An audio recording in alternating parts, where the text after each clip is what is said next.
Greeting.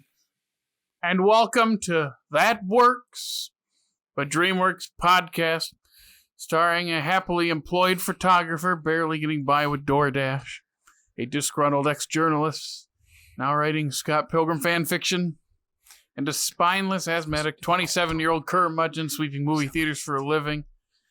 And today, we have to do the cold open, don't we?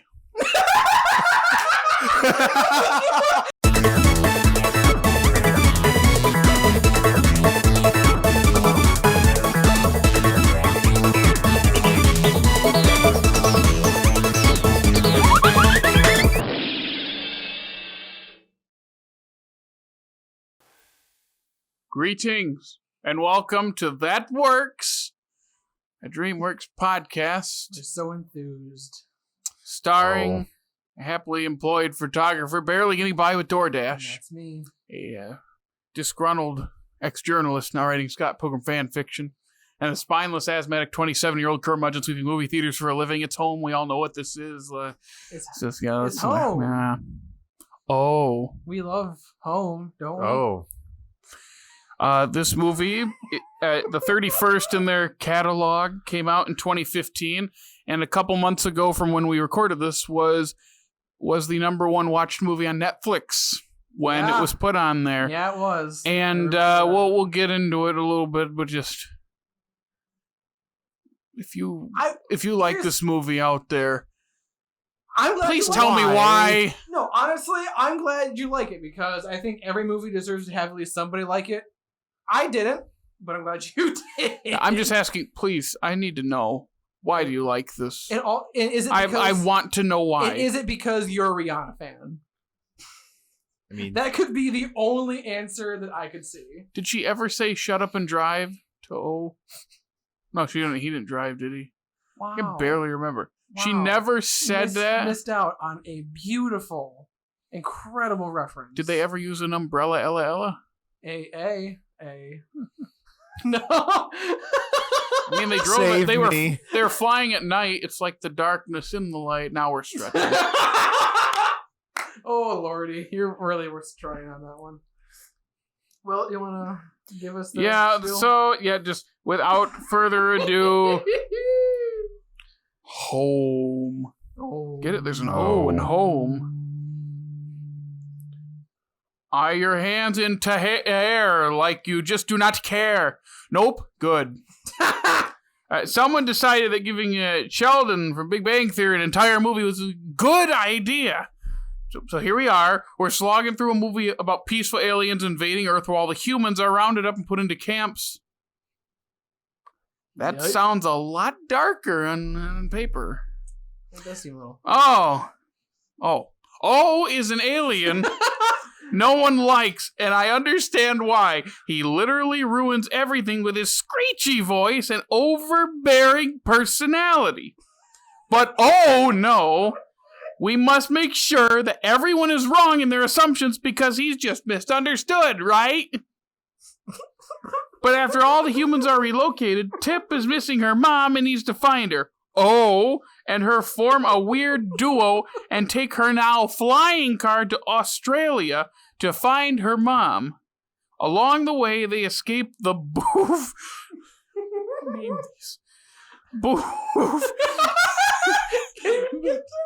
The boof authorities and literally drink piss. What? I don't remember that. I can't remember why I wrote that, but I think there is a part. It's been so long.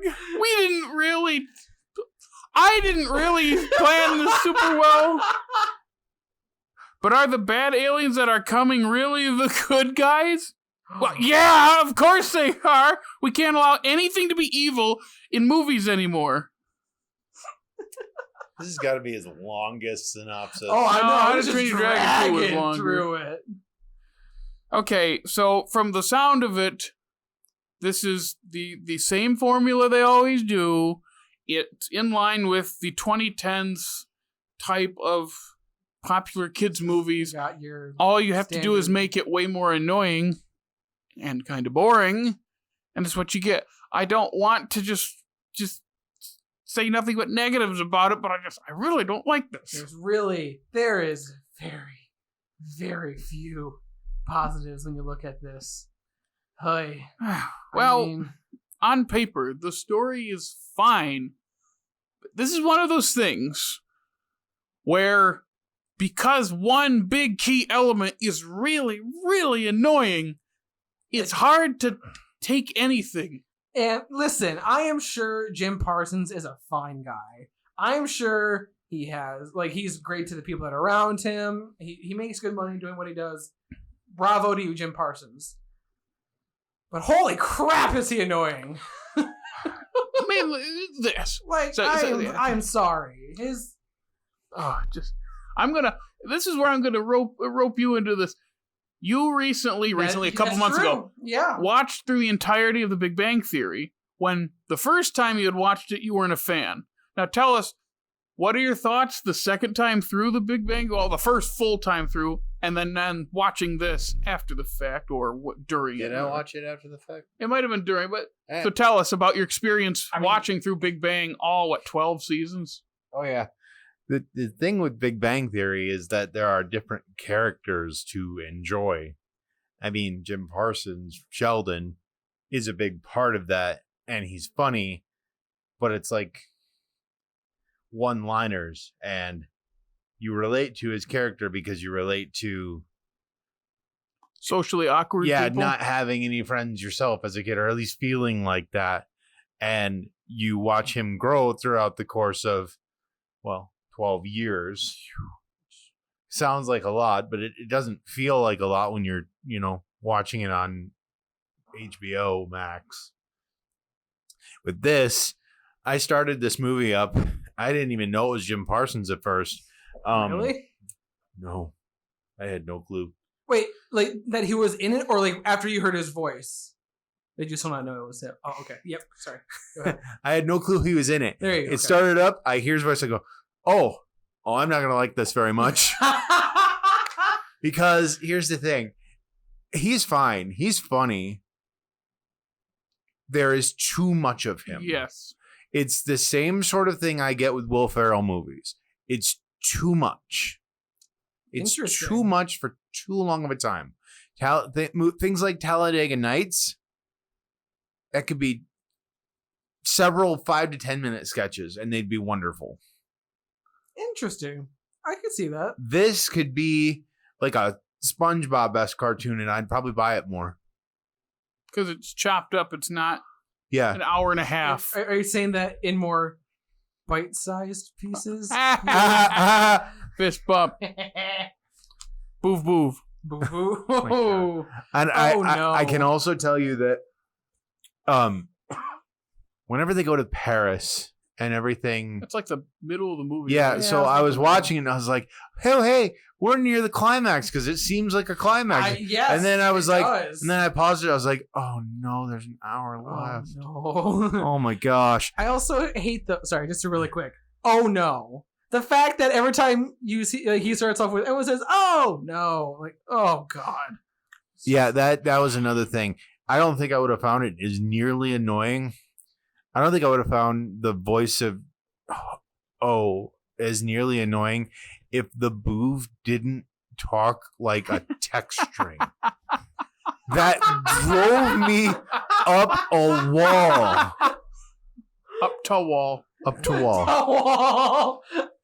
It literally progresses like a troll text string. Troll text string.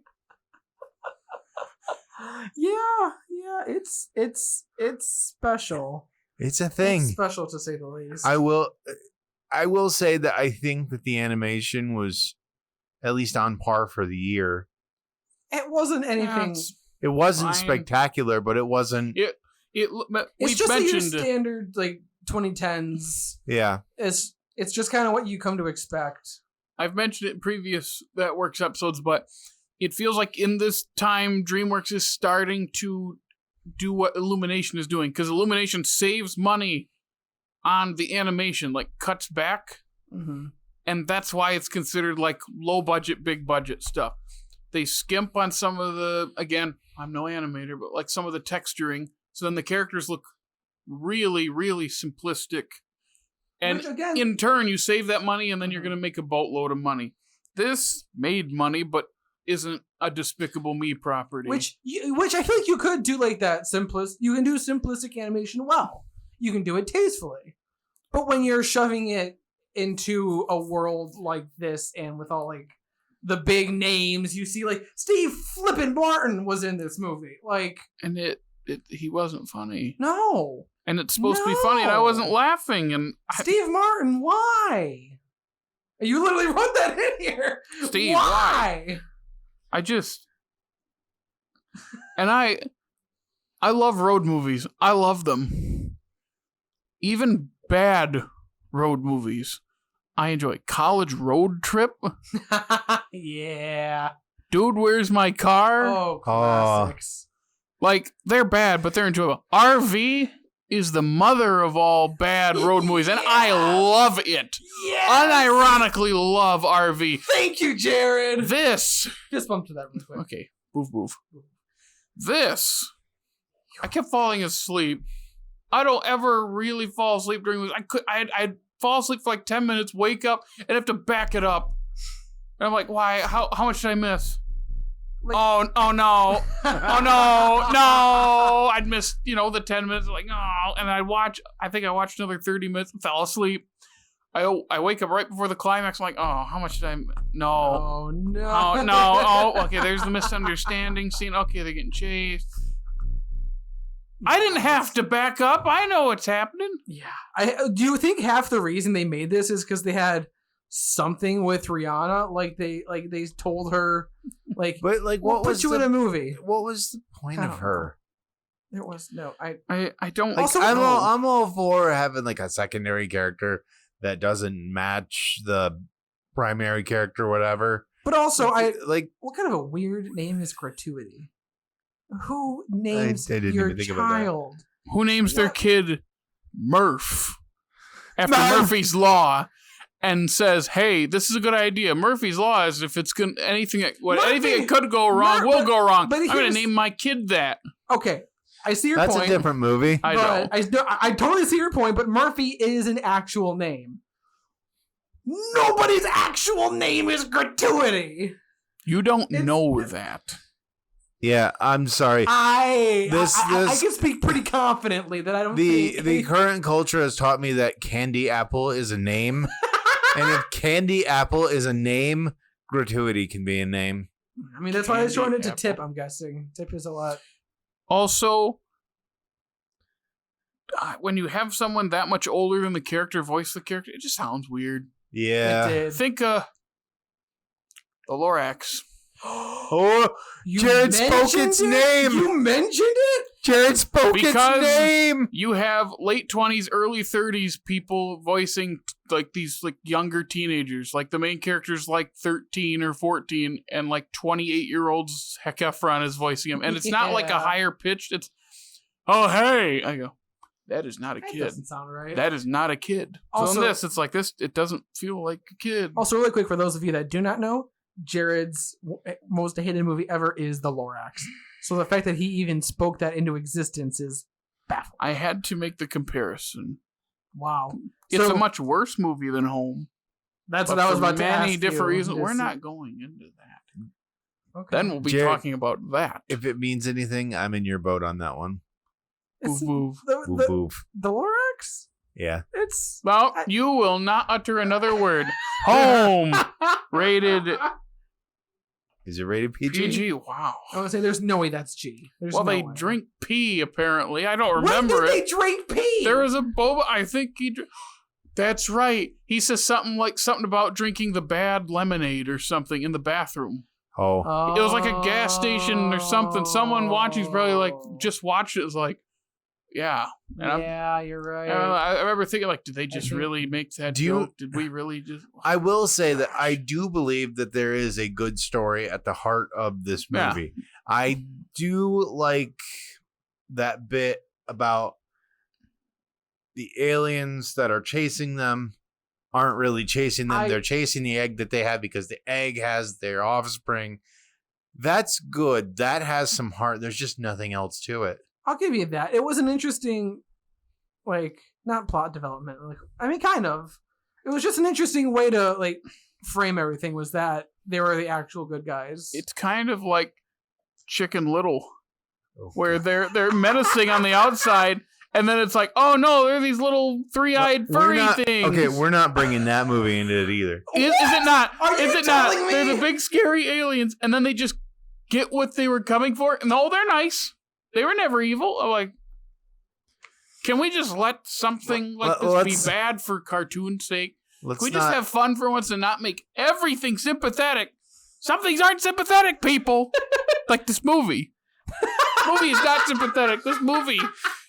Do you know what pissed me off about this movie the most? What? What's that? I paid $4 for it. Me too. I paid $4 for it, and then a week later, it was on freaking went on Netflix. A week later. I think for me, I know I paid for it, and it was like 2 days later. It was on Netflix. I was like, you gotta be kidding me. And then it was in the top 10 for like 3 months. It's a kids movie. People put it on for their kids. It's got to be, and this is where I think I started to talk about it. It's got to be the people that were little kids when this came out, who are now starting to get into their high school years, remember this fondly, and they like watching it. It's like, hey, absolutely. I remember this coming out, and I remember really liking this. And the same thing happens for us. I mean, also, it probably has something to do with, like us, we see a movie like this and we go, I don't think that's going to be worth it in theaters. But when it's on Netflix, it's hard to scroll past and be like, well, I haven't seen this. I'm intrigued. And then you regret hitting the select button the second you hit it. It is one of those on this list when we started our watching challenge where I was like, this is one I feel like I'm not going to like. I'm going to go in with an open mind best I can, but I just really, all the trailers made this look bad. And I had a couple people who had seen it and liked it. So I was like, okay. Now this lived up to the negative expectation I had. It really did. Yeah, it's probably going to be lower. I thought it was going to be at least below Shrek 2. Well, yeah, definitely below Shrek 2. I thought it was going to be at least something that's just like crazy bad. Like bad, but like there's craziness to it that makes it fun. It's kind of just bland. That's the thing. Without the main character, it's really bland. You put in the main character, it's less bland, but it's more annoying. And what's the bigger sin, annoying or bland? Bland. Like, ooh, that's I know. Bland. Yeah, it's got to be bland. See, bland though I can sit through. Annoying, it's hard to sit through. That's what I was just about to say. If it's like obnoxiously annoying, I'm turning it off right away. Because we've talked about how bad movies that make an impression are better than decent movies that leave no impression. Yes. But at the same time, I'd rather have no emotional reaction to something than constant hate it. Because if I hate it, I'm mad that I wasted my time. And money. I don't hate this. I'm just saying, something I really dislike, I feel like I would rather not have that happen. I'd rather watch something that's forgettable than something that I really dislike. Yeah, this one... I don't watch things to hate them. I don't want to hate things. I don't hate that many movies. But then sometimes, and again, I don't hate this, but this is definitely lower on that list. The only thing as I'm flipping through our pages right now, just seeing what everything else that we've watched through. I'm trying to think of anything that I would rate below this, and I really can't think of anything. I still put Monsters vs. Aliens below it because this did leave an impression of how annoying it is to me. Interesting. Monsters vs. Aliens I think this one is the one where the blueprint is there for a decent movie. Monsters vs. Aliens has the blueprint for a good, fun movie. They squander. That's why I'd put that lower, because that leaves no impression. This has a Monsters vs. Alien is much more of a wasted opportunity. Interesting. Much, especially with the cast that they have. I mean, basically, I guess they have Rihanna, but I mean, it's Rihanna. Yeah. So, I mean, in Monsters vs. Aliens, they have, oh gosh, pretty much everybody that's funny. Yeah, it's a whole. They made Paul Rudd boring in Monsters. We said that in the podcast. Yeah. We said that. It's like you made one of like the most like funny, wholesome people boring. How do you do that? You made him a jerk too. I mean, yeah, I don't know. I still would put that above this. Like I said, I legitimately think this is at the bottom of my list right now. There's nothing that redeems itself for me. I have nothing else. I barely wrote any notes, and I covered them, and He basically changes colors. That was. He does change colors. So do I was just gonna say like traffic lights. I got a lot more personality out of traffic lights than parts of this movie. Because the main character certainly has a personality. It's the kind that makes me want to meet him in an alley with a baseball bat. Let's see what color you turn now. I'm sorry. Wow. Who knew Jared was this violent? Oh my god, that's great. That's awesome. Anyone have anything else to say about Home? No. I got nothing. That's it, really. This is basically the length, if not shorter than one or two of our bite size. We promise we like the next movies more. Yes, absolutely. It gets better, especially we got KP3. Especially when you get to 2017, that beloved March 31st when I'm scared. What are you about to the do? Boss Baby first graced our screen. Boss Baby, yeah. But next time, before we get there, yes. movie number 32, No, KP3, as you said. We'll get into that next time. Kung Fu Panda for those. Yep, but that's all we have to say for Home. That's all we got. We've played the lazy card on the cold open for you YouTube watchers, and we're really, I wouldn't say playing the lazy card during the podcast, but I have nothing to say. I have nothing to say. There's not much to talk about. But for us, thank you for listening, and don't forget to follow us on all the socials. You know, we post memes on TikTok, Instagram, Twitter. We all are on Facebook if you so desire to. And then don't forget to like and follow us on the Spotify, on the Twitcher. The Twitcher, the Stitcher, the Apple Google, Podcast, and the Google ones. I'm sure there's a bunch more that I can't remember. So yeah, wherever you listen to your podcast, don't forget to like us there, comment, review us. It always helps out. Hence ends the 31st installment of That Works, a DreamWorks podcast. We'll see you next time. Boov boov.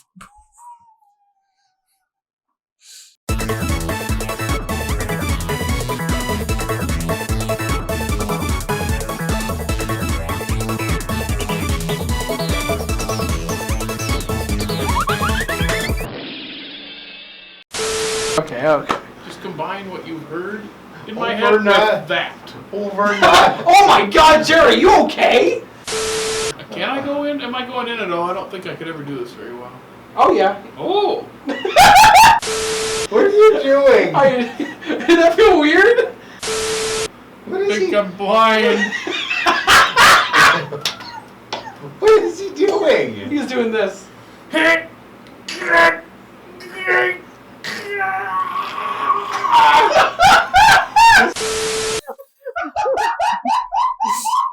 Got halfway through that. I thought you were gonna roll it into it.